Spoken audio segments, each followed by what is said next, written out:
You're watching 16 News Now Digital Plus's 16 Sports Extra, brought to you by Gates Automotive.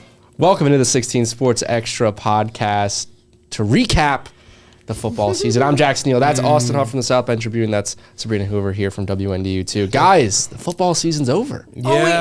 Oh, wait, no. Yeah. I know I jokingly texted you guys about it this morning, but we're calling this a celebration of life. Yes. Not a funeral. This is not a funeral. No. We will celebrate the life of our high school football season. Yes. All of the good, maybe not as much of the bad or the ugly, but it was kind of bad, kind of ugly this past weekend. Definitely not the weekend that Michiana was hoping for, going 0 for 3 in state title games on Friday and Saturday. Just a tough weekend, but I guess we'll kind of go through them. We'll also go through, like you said, some of our big storylines, some of the big things that kind of stood out to us throughout this season. But I guess let's just get going with Neill's football. Let's do it, Should we do it in chronological order? Yeah, we're going to do chronological order, so we're going to start on Friday. Okay. Neill's losing the state title and Ford Field in Detroit. Austin, I know you were there. Yeah, it was obviously a very tough outing for the Neill's Vikings. I think it was a combination of a couple things. One, Goodrich is really good. I mean, they were a good team, and they had the experience in 2022 of being there. They were in the state finals. They lost. They had the motivation, right? They knew what Ford Field looked like in person, right? They knew what it was like to play on that field. Right. I think Neill's, walked into the building, and even Scott Shaw mentioned this after the game. Like he thinks maybe they looked up at the lights and was like, oh my gosh, we're in state. Like we're at Ford Field. Like this is crazy. You know what I mean? Even talking to some of the administrators and fans, go to the game. They were just so happy to be there, and that's a great thing to feel. Right. And it's not, you shouldn't be upset, that you're there, but it's maybe not the best attitude to have in the world when you're trying to win a state title game. Once the game gets started, you need to kind of shake that off. And I don't think that Neill's, had like they were just kind of, again, like I think lost kind of in the stars of that. I'm like, wow, we're in the state finals. Like this is crazy. Like look at all the people that are here. Look, we're in the home of the Lions. Like so that's true. I think that was a part of it. And then again, Goodrich was just the better team. Like sometimes you just lose to the better team, man. And we talked about this, you and I, Jackson, last week about like Goodrich to win this game they're just gonna have to be the better team. Like that was what I was saying. Like I think Neill's had all the momentum in the world, and so did Goodrich, but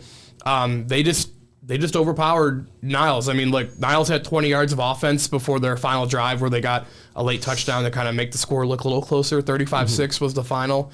But like Neill's had just not seen those types of athletes, all year. And even though they played a decent non-conference games in like St. Joseph and Lakeshore, and obviously they played good teams in the postseason like Portland and Grand Rapids South Christian, but to see a team that was that well-rounded, having, a kid on the outside, Max McCollum, or I don't forgot to say his last name, but he's a Central Michigan wide receiver commit. I mean, he was making all the catches that they needed.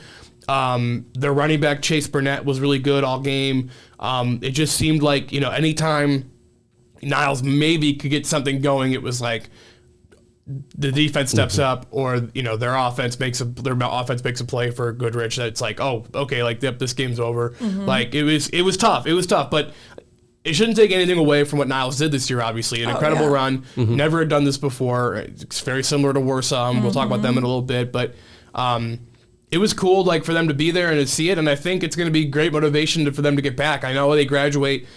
All four of the key skill position guys, right, are going to graduate. Paul Hess and Sam Rucker, Talon Bennett, and Peyton Gordon. So like you're going to replace all of that, but Scott Shaw's bullish on the fact that they've got pretty much their entire offensive and defensive lines coming back, and they got some skill guys that will be other guys that are coming up. They think they can get back next year. They feel like they are ahead of schedule this year. Yeah, that's something I saw in his post-game press conference when he talked about that. He's like, I think he was really just honest, and like, sometimes you don't get that with coaches, but he was super honest in that post-game press conference, and he was saying, I think his words were, next year was supposed to be the year.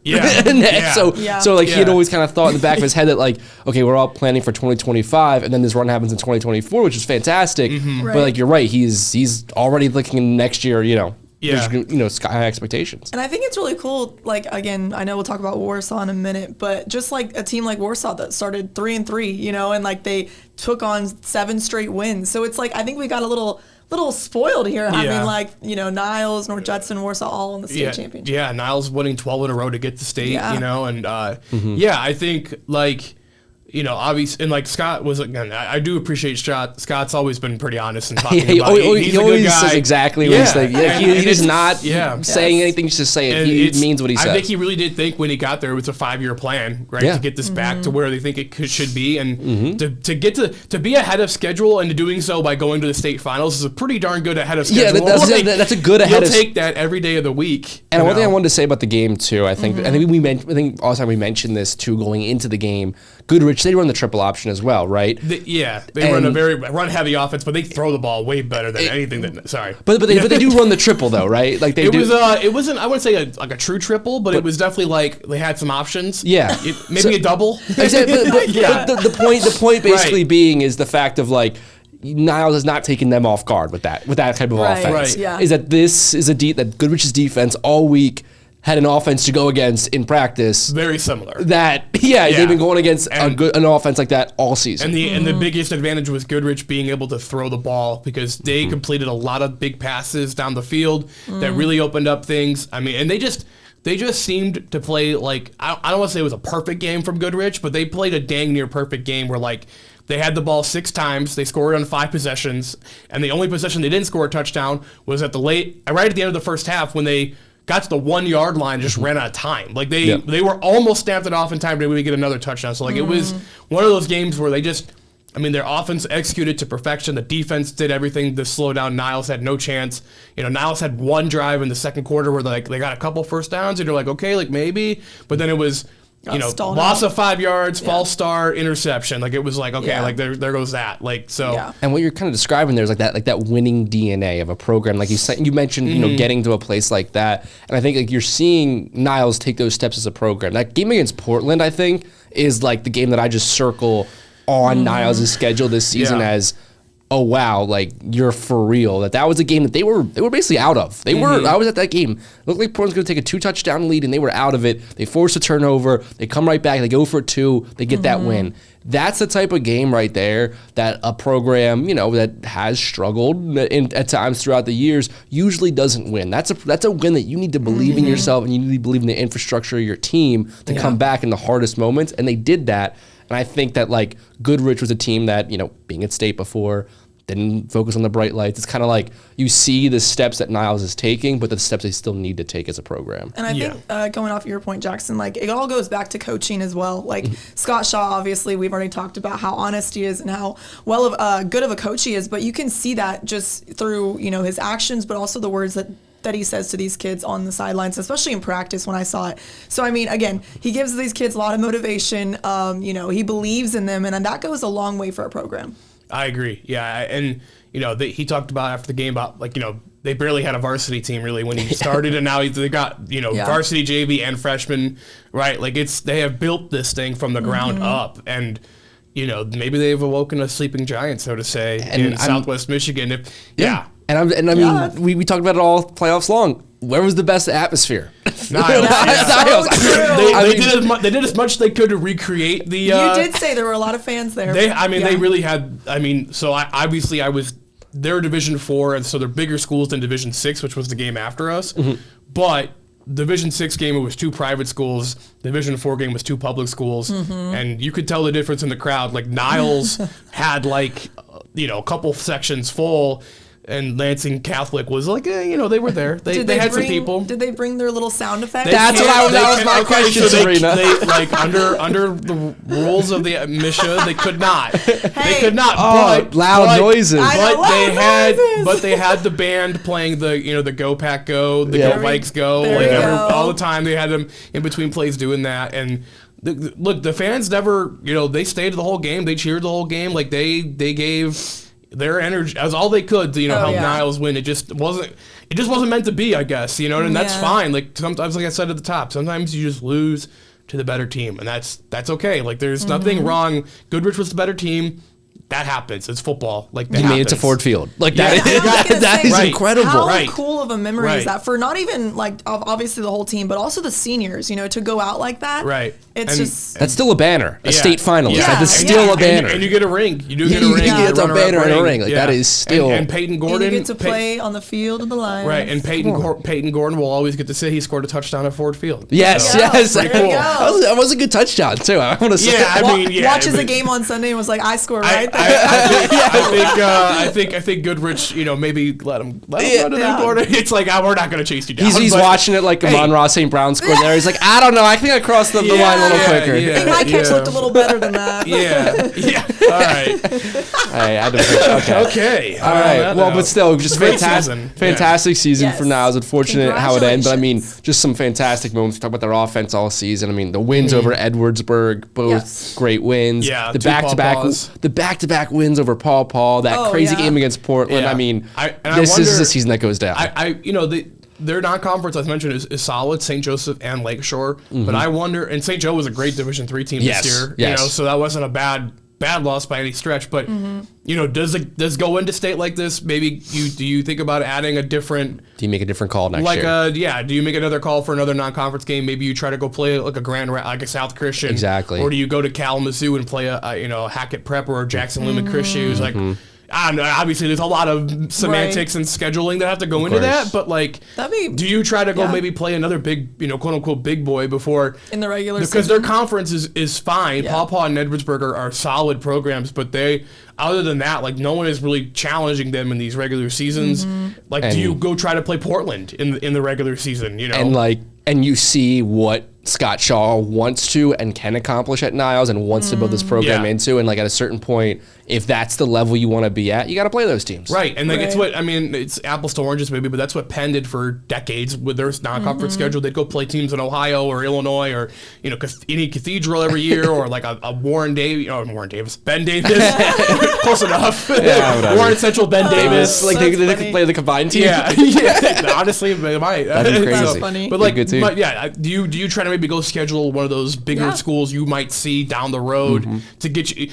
I'll gladly take 7-2 over 8-1 if that means we played a harder team and gave it, learned a lot, and then that helps us for November. Just a good benchmark for the program, Right. showing like this is what we want to be. Yeah. How are we doing against that? Whether just seeing seeing what that program's like. I think you're so Right. so right. Yeah. Yeah. And then now, so that's Niles, fantastic season for Great them. season. Let's go now to Indiana, where we had two Michiana Judson, teams. Warsaw, yeah. Yeah, playing on Saturday down there in Lucas Oil. An early one and a late one. Yes, let's start with the Yeah. early one. North Judson. We were a little wrong in this game. I think everyone was pretty Yes. wrong on this game. I will say, I don't know how many people were picking Providence to win, let alone win by 2 touchdowns. That's crazy. Impressive. 35-20, but you got to give, you got to give Preston Kemp his flowers, man. 23 carries, 208 yards, Wow. 4 touchdowns. Yeah, and he threw a touchdown too. Like that, you can't.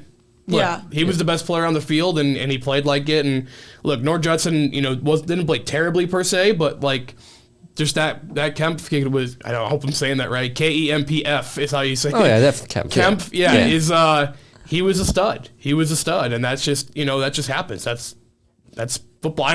That's 2 games in a row. I'm like, that's just football. That's just Yeah, football. it's just But football. like, hey man, But that you're- kid had an yeah. unbelievable game.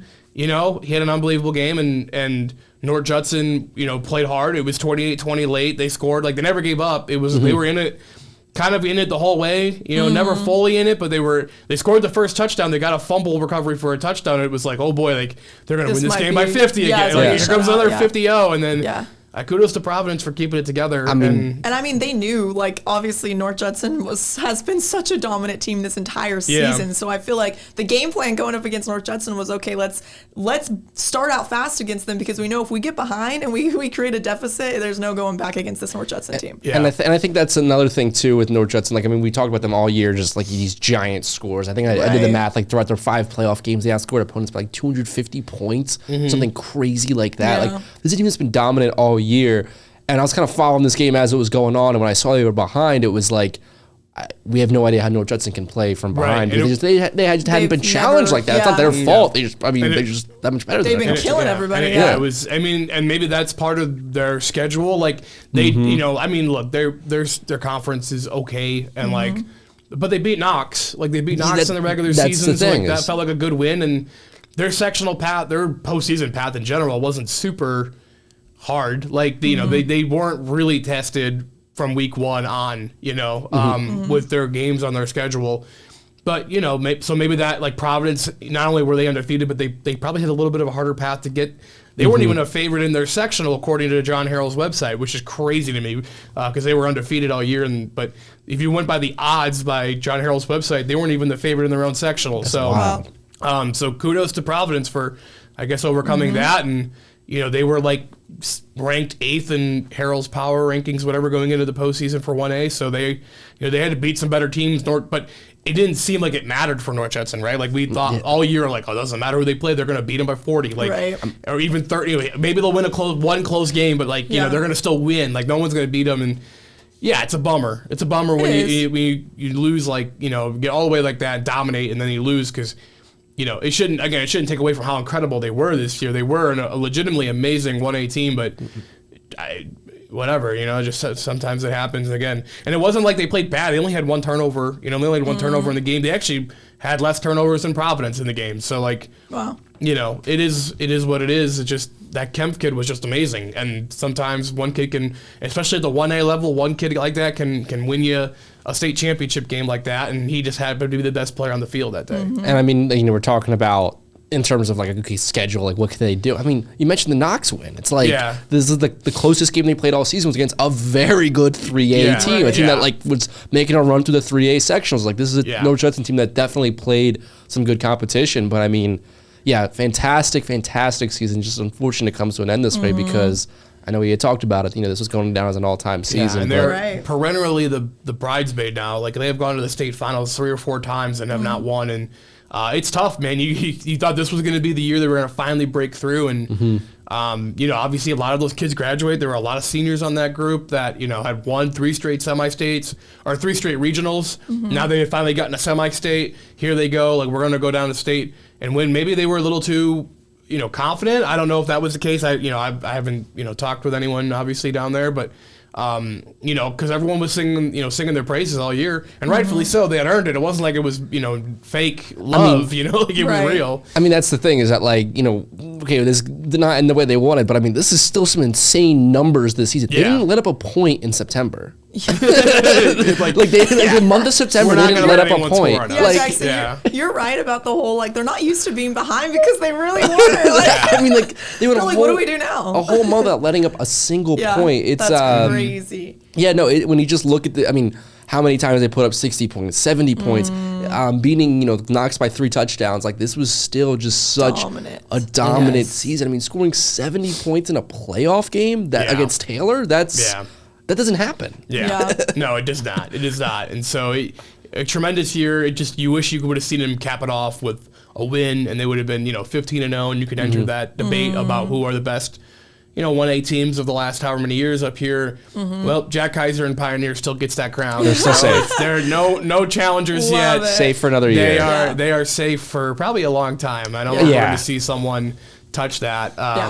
1A Pioneer group that 3 years in a row they just didn't. They barely like broke a sweat and won 3 state titles. So a lot to be proud of, definitely. Yeah, exactly. So tough loss there, but still 14-1 season. 15 games is just crazy for high school football. I know 9 in the regular season, 6 in the playoffs. Yeah, just it feels like some like college. That's what happens when you let everybody in the postseason, man. Exactly. Well, 12-team playoff. No, I'm just kidding. That's what it is. Could you imagine only 12 getting in? Oh my god, we'd have some good conversations about that. Yes, we would. Our bracket. Jesus. All right, so that's it for North Judson. Let's go to our final game we had this past weekend. Warsaw taking on Decatur Central. Sabrina, I know you were there for this one. Warsaw losing 38-24. Just kind of take me through what it was like being down there in Indy. Well, obviously that was my first time at Lucas Oil Stadium, Cool stadium. It's a very nice stadium, very nice facility. I first want to say that you mentioned Niles, their crowd noise. I just want to say Warsaw, they their stands were packed. I think it was about the game started around 7, so I think it was like 6:15. It was like packed. People had all like their decked out in their shirts and like the color, and it was awesome. They like literally when they got a first down or they scored, like you could hear it all throughout the stadium. It was really really cool. But yeah, no, definitely first year for Warsaw making it to the state final appearance. I mentioned it earlier. They were 3-3. They overcame that 3-3 start, won 7 straight to reach its first state finals, which is absolutely insane to me. And then obviously, the game started out, pretty competitive, but I will say Decatur Central, I mean, they like just ran the ball like effectively. Like they had so many different targets. I think it was number 1 for Decatur that he was just, I don't remember his last name, but he was Pharrell Carter. Pharrell Carter. He was Carter. A beast. He was good. The most casual one-handed interception I've ever seen. Oh, that video was wild. Yes, that was insane. I think Daniel, our photog, got that video, and I was like, oh man, I gotta watch that again. I legitimately, like, when I saw it the first time, I thought that he got a touchdown pass. Like, I wasn't actually paying attention to the play at first. I'm like, wait, that was a pick? Yeah. It was just really like, whatever. It was just like, I got it. I got it. No big deal. But I think the biggest thing for the Tigers, for Warsaw, was the turnovers. I mean, they had 5 turnovers. It was like, I think in the start of the third quarter, they went down, scored a touchdown. So I was like, okay, maybe they'll get back in this thing. Because they were down, I think it was 24-10 at half. And then came back. And then it was like they were driving again a few plays later, turnover. And it was a fumble here, maybe an interception there. It was just hard to kind of get the flow going offensively, especially just driving down the ball or driving down the field. So definitely that was the biggest thing. But other than that, I mean, Decatur Central, I mean, once they scored a touchdown, it was like they just kept that lead going, and it was hard for Warsaw to come back in that game. I mean, but then the one thing I want to say though about Warsaw, like they were kind of keeping it close there in the first half. They were. Yeah. Coming out of halftime, they scored that one touchdown. Brody Duncan, that long 61-yard touchdown run. I mean, what was like the vibe, like I guess after that one? 'Cause it seemed like for a second, like okay, they're right back in it. Right. Yeah. No. Definitely. I think I wrote down. They cut the deficit 24-17, but then literally right after that, Decatur scored another touchdown. So defensively, and again, it was like Decatur ran the ball just effectively all night long, but it was like defensively, Warsaw just could not stop them. Running the ball really, but yeah, no, definitely I'm trying to see where else what else happened in that one, but yeah, no, 5 turnovers that led to 14 of the Hawks points. So definitely turnovers were like the big talking point throughout the entire night. Yeah, I mean turnovers, running the football, Five turnovers for Warsaw. You mentioned that, only 1 for Decatur, and Decatur scored 14 points off of Warsaw turnovers. Yeah. 38-24 is the final score. It was hard. You don't want to, it's obviously the other things might happen, but right. And Pharrell Carter, 170 yards rushing, 3 touchdowns. Very similar to Goodrich, right? Where like, yes, they ran the ball very well, but they also had the passing, because Bo Polston was 12 of 17, 147 yards, 2 touchdowns for Decatur. So like you had, the balance on offense where Warsaw like doesn't necessarily have that. Now Sullivan still threw for 91 yards and a touchdown. Yeah, Drew Sullivan did really good. Yeah. Yeah, but Carter was the best player on the field, and he played like the best player on the field, and that happens. And you kind of mentioned he's a stud. He's going to be a really good. He's a good recruit, and I think he's going to be playing college football. He's a junior, so comes back next year still. But yeah, right. And I mean, this is the third game we're talking about, and the third time we're mentioning, the team that just kind of dominated on the ground, just wins the football game. Yeah. It's like Michigan-Ohio State for our Michigan listeners. Sorry, Ohio State listeners. Yeah, no, but it was... Yeah, I will say most of Niles fans were probably like somewhat happy 24 hours after Niles exactly. lost, Michigan went in. But it's like, it's the classic thing. I mean, I hate to be like this, but sometimes in football, it's just like, especially running the football, controlling the clock in these big games. It's more important in the big games. You look at the stats, and like Warsaw, again, they didn't play terribly. Same thing with North Judson. They didn't play bad. It's just like the turnovers killed them. Like the turnovers that was the were biggest brutal. story. And maybe is that part of the first time jitters, right? You're under the bright lights of, and you're like, there is something about being the last game of the season. Like you are the last game. Like this is it. Like and Decatur Central has had some of that experience of being in these bigger games and making these runs. Like it was like their third appearance. They were runners up in 2018 and 2023. So right. So they had been there. Like they had felt that. They knew what Lucas Oil looked like. They knew what the bus route was going to be. You know what I mean? Like Warsaw's experiencing this all new, and that's hard. Like it's hard for a first time team to go down there and really like get settled in because you're just like, wow, like we're here. Like, it's like, this is like, if they're Colts fans, it's like, oh my gosh, this is where like Peyton Manning threw a touchdown. Right. We were playing all the house memories. Peyton built. Right. Yeah. Most of these kids weren't even really alive. See, that's what I was about to say. I was just about to say, like, Peyton Manning, and then I was like, wait a second. I was like, wait, 18 years old. The seniors were like, they were born the year that the Colts won the Super Bowl. Yeah, so they're like, oh, Andrew Luck maybe. There we go. This is where they had that 35-point comeback against the Chiefs. Yes. Yeah. But I will say, talking insane game. Yeah. Talking to Drew Sullivan after the game, I mean, he's first of all, I think he won the mental attitude award. And Cole Wilcox for North Judson was the mental attitude award. Nice. So cool. shout out our two local kids that got the mental attitude. Those are always cool honors. Of course. So he's such a great talker. I mean, I think they put him on the big screen and like he had a great quote about just like the team and like the fans showing out. But he literally was like, it's obviously not the way they wanted this game to end, but the amount of just perseverance and resilience this team has shown all year. Like he was just you could just tell he was so proud of this team.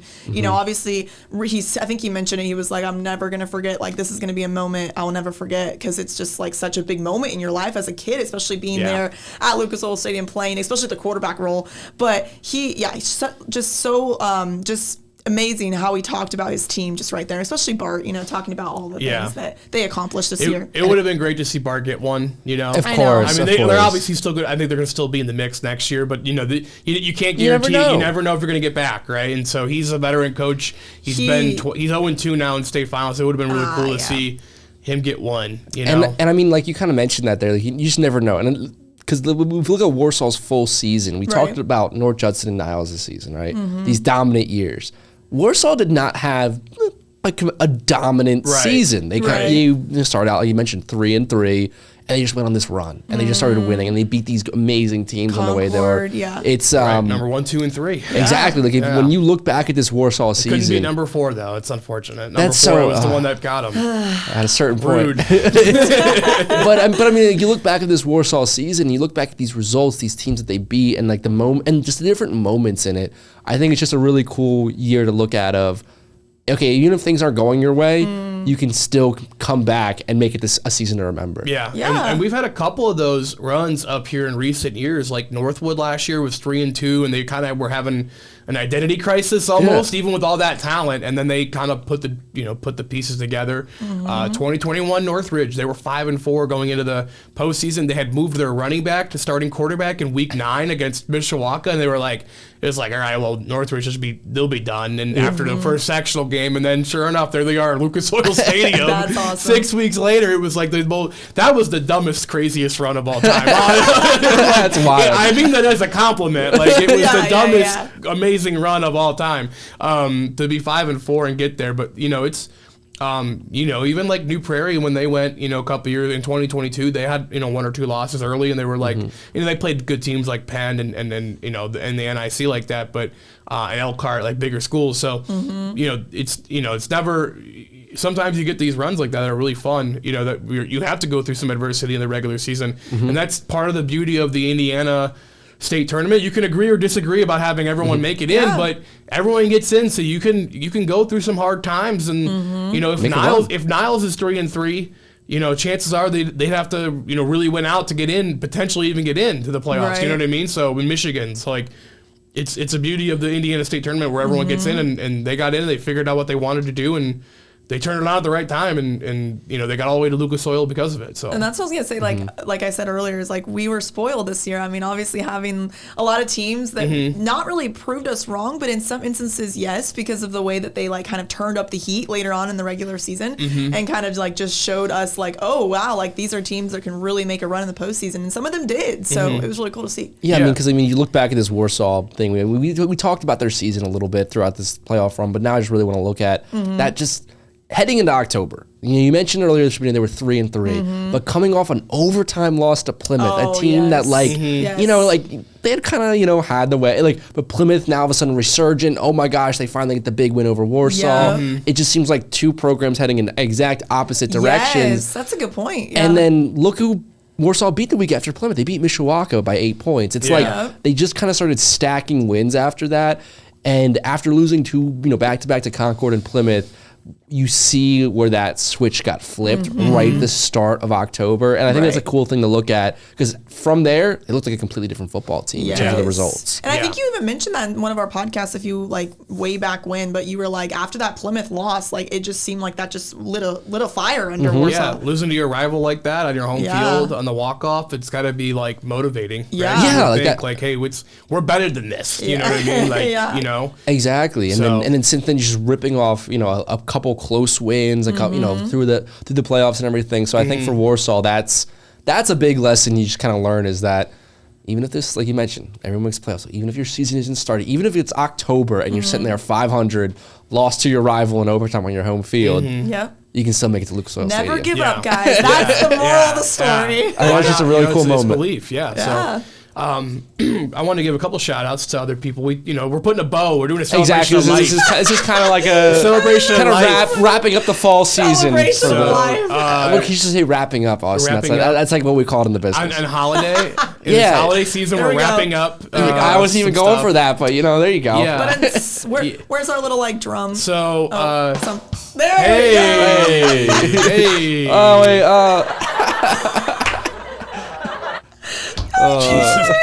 We need to use those more. I'll set up some one-liners here for you. Get ready to go. Whenever Austin starts talking. That's basically when Austin starts talking for 60 or more seconds, you got the Oscars music ready to go. Like, I don't have that up there. You know, we need to get Jax up there with the Niles crew and like the game just play this. I was gonna say, I was like, hey, let's go. Crowd noise. Loud noise. Okay, sorry, Austin. Go ahead. Yeah. So putting a bow on this whole season. When we talked week 1, we were like, who is going to be good? Like, we were like, we weren't sure. There was a lot of new quarterbacks, right? That was kind of the big storyline. That was like the big thing, It was like, there's so many new quarterbacks. Like, who's going to step up and who are these, like, who's going to be these star guys? And, you know, what teams we had ideas of who we thought would be good. But, like Concord, 9-0 in the regular season, NLC champs, right? Jerron Thomas could, I selfishly kind of wish they had gone on a longer of a run in the playoffs so he could have had a real case at the Indiana Mr. Football Award. Of course. But if you look at his numbers, his running back numbers are incredible, and his linebacker numbers are incredible. He was like, he is, he's going to win a lot of accolade. He'll be first team All-State. There's no doubt about that. And, he's going to be signing with Purdue, I think, still with Purdue. Who knows, with new head coach at Purdue. Early signing day is December 4th, this Wednesday. So who knows? We'll see. That's just me speculating. I'm sure I have no idea what's going on. Just don't take anything I just said there. But like, but anyway, he had an incredible year, right? He legitimately could be in the Mr. Football conversation. Tyrus Graverson, Gravity Graverson. Yes. Reached 3,000 career receiving yards at Bremen. He's one of the best receivers in state history in that regard. I think he's top 25 all time in receiving yards. They were a team that like battled injuries, him specifically, and still put up really impressive numbers. It would have been interesting to see if they had been fully healthy all year, what their final record might have been, and things like that. Elkhart was a big question mark, right? Coming in. I was gonna say. If you got anyone else, I'm just rattling off names. No, I kind of want to take a look at some storylines throughout the season. Yeah. I think Concord we need to spend a second on. Let's do Concord. Because Concord, I know, they lost to Warsaw, so they ended up finishing 10-1. We haven't talked about them in a couple of weeks because of the postseason. Yeah. But we have to talk about that regular season. Insane. Going back, looking at that win over Elkhart, that 1-point win. And it seemed like they were like a 1-point heartbreaker throughout. The 1-point win over Mishawaka, the 4-point win over Warsaw. Like, it was just... It was these close calls. If you were like a season ticket holder at Jake Field this year, man, you got your money's worth. You really did. Those first 3 games were unbelievable. Yeah, those were all at home too. And they even got good road wins over Jimtown and Northwood, and Northridge is never an easy game. Like, so they really battled that 6-0. Those first 6 games were a gauntlet. It was insane. Yeah, I think my biggest thing would be Landon Snyder from Mishawaka. Just knowing, again, the storyline of them being so young going into this new season. Yeah. And then knowing that he's, the new quarterback or whatever, like he's only a sophomore, but then seeing the numbers he put up and the way that he could run the ball, also passing the ball, like he was just a dual threat for their offense. Yeah, you didn't know what to expect with that. You felt good about Mishawaka's defense, but it was like this complete unknown on offense. And that, that Penn game early was really the catalyst, a liftoff point, whatever. I know they beat Marion week 1 and they looked good doing that in the second half at least, but that Penn game just felt like this coming out party almost for Landon Snyder and company. And then, they got all the way to semi-state and they, they were right there with East were. Noble, and the ball bounces one way or the other there late. Who knows what happens, but they played a great season. Again, their only losses are East Noble, who was playing for the 4A state title, West Warsaw was playing for the 5A state title, and then Concord, who by 1 point where they could have won the game, with a 2-point conversion, they were going for and Concord lost to Warsaw, right? So in the postseason, yeah, I was because when I was looking back through their schedule, I'm looking at it and going, yeah, the teams they lost to are just some of the best teams in the state. Lost by 1, you gotta feel good about that. 1, 8, and 5. Yeah. So they lost all of them by 1 possession. So it's nothing to hang your head up. Yeah. They were really good all year. We had a lot of good teams this year. Elkhart. Elkhart. Do you want to? Did I cut you off unwrap there, Jackson? this? Yeah, Elkhart. This is one we should talk about too as well. An Elkhart team that a lot of expectations, coming into this season. Had a really good regular season, but just didn't come through in the postseason. Yeah, their sectional draw wasn't the tough. kindest, and their sectional. In 6A we've talked about it though forever. It's hard to win 6A. It's really hard to be good in 6A. Especially at a certain point, you have to play the Indianapolis schools and any of them, and really it's usually a pretty hard game. So, but you got to give Trevon Curry credit, man. First year head coach. Yeah. He was a DC there for a long time, in the system a long time. So it's not like he's new to Elkhart. He's an Elkhart guy through and through, but. They had a lot of moving pieces, a lot of superstar players, right? And their defense was nasty all year, man. They were really good, even in the postseason. Let up 14 points. Yeah, St. Joe got 17. That was the most, I think, all year against them. And so, Yep, it was. They played incredible on that side of the ball. They just could never figure out the offense enough to get in. To score enough to beat the better teams, and that was a great win against Penn. Historically, they never beat Penn. Historically, they never beat Penn, especially at Penn. That was crazy. How low scoring that was. 7-3. That's exactly what they. That was crazy. That was a kind of a microcosm of Elkhart and Penn's entire seasons, where they just they couldn't score against the other good teams. On their schedule, but then they played each other and played 7-3. So again, it was a.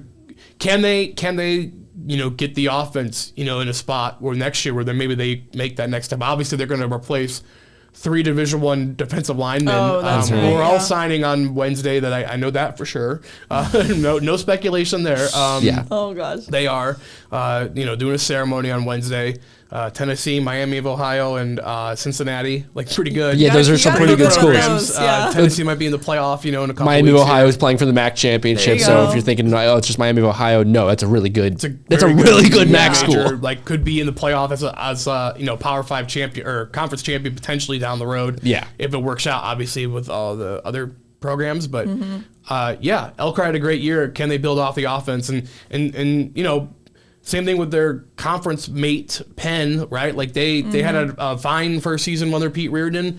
Can they just get that next level of where they can really compete against these other 6A schools? I don't know what they can do with their schedule. Obviously, this NIC, as it's currently set up, isn't the strongest football conference in the world, top to bottom.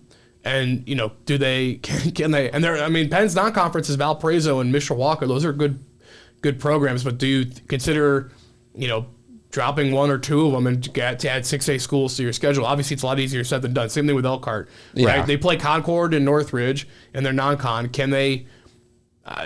It's great playing those county rivals, and it's fun. It's great for the the atmosphere and their communities, but. If the goal is to try to win, when it gets to November, then you might need to play. You might want to play a Fort Wayne Snyder or a Carroll or a Crown Point or a whoever in the first couple weeks of the season, or even try to go out of state and play a Michigan team that's a big Michigan school, or a big Illinois school potentially, right?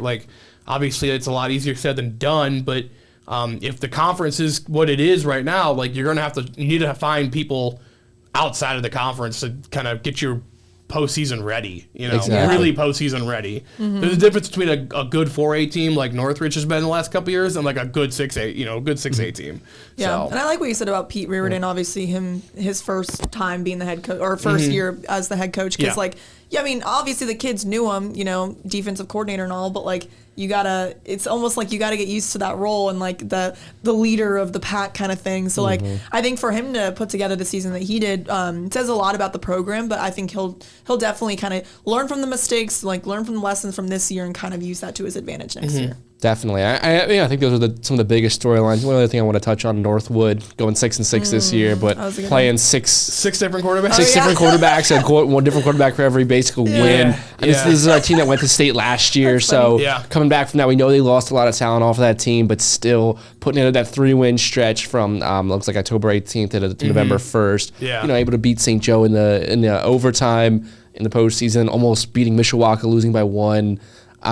Just a season where like you see just the strength of the program, but six different quarterbacks is the final number. Yes, real, and 7 people threw a pass. So there, Also shout out New Prairie. Yes. Death taxes and New Prairie winning sectionals. Yes, New Prairie winning. Yeah. Reed Robinson is a star. He's an incredible athlete. Yes. He definitely stepped in. He got better as the year went on at the quarterback spot. His athleticism is a blessing and a curse at times, because you could tell, like in that Mishawaka regional game, he was maybe trying to extend plays too long. Like you got to learn maybe sometimes to throw it away. You know, that's fine. If you have a great athlete like that, you're going to trust him more times than not. But there were definitely some plays in that game where it was like, dude, just throw it away. Like, you know what I mean? But he'll learn that. And he's a great athlete, a great kid. He's part of the IHSAA student leadership committee right now. Like he's a really good kid and good athlete. Like they'll be fine, and he'll be one of the best returning players in the area next year, given what he did this year for football. He's only a junior. Yeah, he's only a junior. Every kid's been playing forever, it feels like, but he is only a junior. New Prairie, watch out next year again. They'll be in that mix again. Like, that's another to make it 5 in a row potentially, and so. Can't forget about those fighting Cougars out there, New Carlisle and Roland Prairie. So. Of course. There you go. Yeah. Well, I think that's a football season, I guess, right? Wow. Chapter is now closed. We made it. Yeah, it's crazy to think about it. It's a really fun football season. Wish we could have had one state title, but I mean, getting 3 teams there from the Michiana-area, that was such a fun weekend. Yeah. Just kind of follow all those games. To get them in both states too, it's a rarity. You don't get it often. Yeah, we had our you take that. Our one camera. Shout out to our one camera guy Daniel. He was at Ford Field on Friday and Lucas Oil I'm on actually Saturday. Surprised he made it back on Friday night, dude. The roads were so bad. But you had to go down doing I-94 was impossible. It was actually almost shut off. So I actually had to take the toll roads back home. I went through Ohio. So that's crazy. Yeah, it was the easier route. Yeah, once you got 20 miles outside of Detroit, it looked like winter had never happened. My God, Detroit was a mess on Friday trying to leave that stadium. So I'm glad he got through that. Yeah, but so shout out to Daniel for going to both those stadiums. Daniel got back like at 2 on Saturday. He's like, all right, I'm done with these cars. I'm done driving. I texted him. I told him, like, look, man, like, bad news, a lot of driving. Good news, 2 NFL stadiums in 2 days. And he was like, you know what? I'm a huge NFL guy, so shout out to Daniel. Great news mileage reimbursement? we have the news cars. So company cars. Don't worry about that. Dang. But yeah, no. I was trying. My mileage reimbursement Friday was nice. There you go. So shout out to Daniel for that, doing all that. And just shout out to everyone else. Just, great football season. We had a lot of people kind of helping out. Daniel, Kevin, just amazing people in the back end. I'll give a shout out to my end. Shout out Scott Davidson helping us out. Even with remote coverage, it was great. Gail Bell. Shout out her, helping us behind the scenes. Shout out Michael Clubb, photos. Yep. Great guy. Austin just keeps going. Shout out to my mom. Shout out Mama Huff. There you go. Shout out Mama Huff. Yes. Shout out Papa Huff. There you go. Shout out the Neill and Hoover families. All right. Sounds good. All right. So that's a good spot to end this podcast. Thank you so much for following along for the 16 Sports Extra football season throughout the fall here. We will be back in the new year when 16 Sports Extra returns for basketball coverage. So a little bit of a hiatus for the holidays and everything, but we will see you in 2025. Thank you so much for tuning in. Guys, anything else? Shout out. No. All right, Shout out basketball. Thanks so much for watching.